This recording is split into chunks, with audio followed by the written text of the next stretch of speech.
Good evening, ladies and gentlemen. This is another edition of Matty Baseballs. Looking forward to the weekend power rankings. We call it that because it's Thursday night, and well, we are looking forward to the weekend.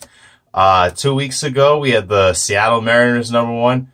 Last week, it was the Tampa Bay Rays. For this week, though, both teams were a little shaky, and the number one it's still the Rays.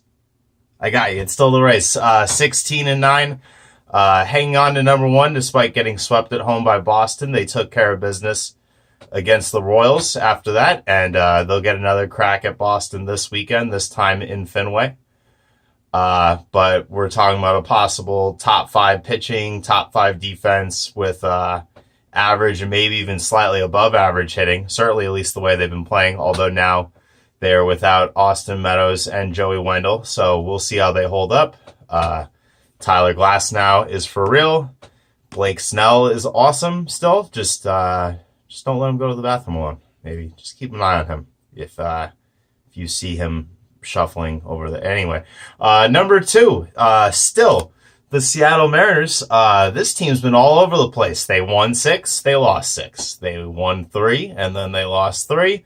And right before I was about to take them out of the number one ranking, and then tonight they just bombarded the Rangers offensively, remaining in first place in the AL West.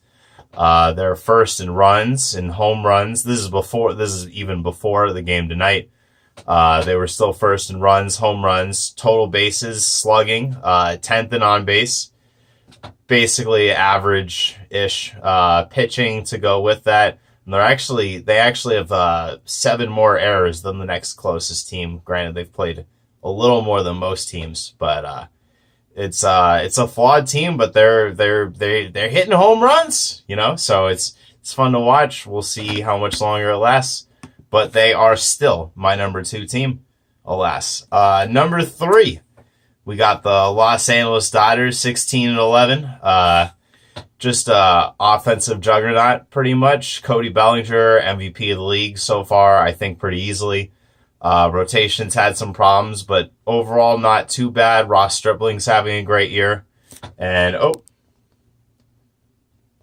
sorry, that was a close one. I almost lost the video. Oh my God.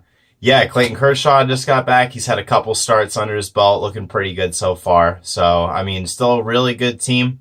Number 3, I wanted to move them higher than that, but we're not quite there yet with the Los Angeles Dodgers. But alas, having a good season so far. The number 4 team is the St. Louis Cardinals. That's my World Series pick. The Heartland. That's right. They've won 5 in a row. They just swept the Brewers. Top 5 in on base and slugging. I'm not sure if the offense is that real, but it's pretty real, I think. And this pitching staff isn't going to hold them back either. Number 5, we got the Houston Astros. Could have moved up. They lost a nail biter tonight. Garrett Cole got edged out by Trevor Bauer. But this team pretty much does it all, even with the pitchers that they didn't sign in this past offseason. And I think it's only a matter of time before they leave the Seattle Mariners in the dust. But for now, they are only the number 5 team on the rankings. The number 6 team, our first new team on the list. It's the Arizona Diamondbacks. Oh my goodness. Somebody, I suspect, has Diamondback fever. It's not me. But they are 15-11. They're road warriors. They have the second best road record in the league right now, behind only the Mariners. And that is exactly what propelled them to get in this spot. They just had a nice 4-game sweep in Pittsburgh, a team that was previously in the top 10, but not really a viable contender, I would say. But they were there, and the Diamondbacks took care of them in Pittsburgh.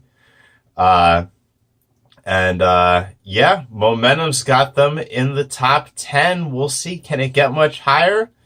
But the number 7 team, also new to the rankings, and they'll see each other next week, is the Yankees of New York. They had won 6 in a row and 8 of 9 before tonight. They let one get away from them a little bit. So they are now 14-11, but still plus 24 run differential. And all this movement upward has been done with the second unit, although, I mean, they're about one more injury away from it being the third unit. It's getting pretty ridiculous. You got Clint Frazier on the IL now. Just keep loading them up. We'll keep winning. You want us to do that? We'll do that. They are number 7. Number 8, also new to the top 10, moving up a few spots. Not as drastic of a shift upwards as the Diamondbacks or the Yankees, but Minnesota Twins, the number 8 team, 13-9 plus 12 run differential. Not sure if this is real, and they just kind of looked overmatched against Houston, but a lot of teams look overmatched against Houston. They've played fewer games than every team in the league so far, but 4 games above 500. Defensively above average, I would say. It's a good team. Eddie Rosario on fire right now. Minnesota Twins, number 8. Don't think it's going to last, but, number 8. And then number 9, trailing their heels in the list and in the division, the Cleveland Indians, 14-10, also 4 above 500. I'm giving Minnesota the edge over the extra 10 runs positive and run differential. But the Indians may have the best pitching in the league still, even without Mike Clevinger. I think there's a good chance of that. Francisco Lindor, back for a few games now.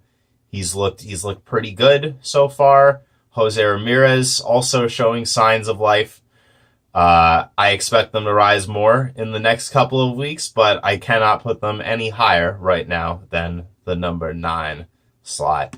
And then the number 10 slot, which didn't feel like any teams really wanted this week, and I got it going to a team that fell 5 spots, could have easily taken them out of the top 10, but I still like this team long term. The Philadelphia Phillies are my number 10 team, even though they're 13-12.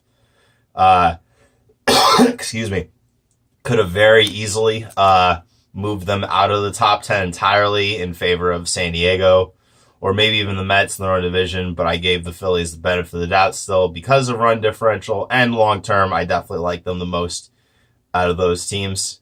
Having said that, they gotta kick it up slightly, and Aaron Nola getting back on track is a necessity for them. So I would say that Philly fans should not sleep too well until Aaron Nola starts looking remotely like the Aaron Nola of last year. But alas, they are still in the top 10. Matty Baseball is looking forward to the weekend rankings. Thank you very much, guys. The bottom 10 coming up soon.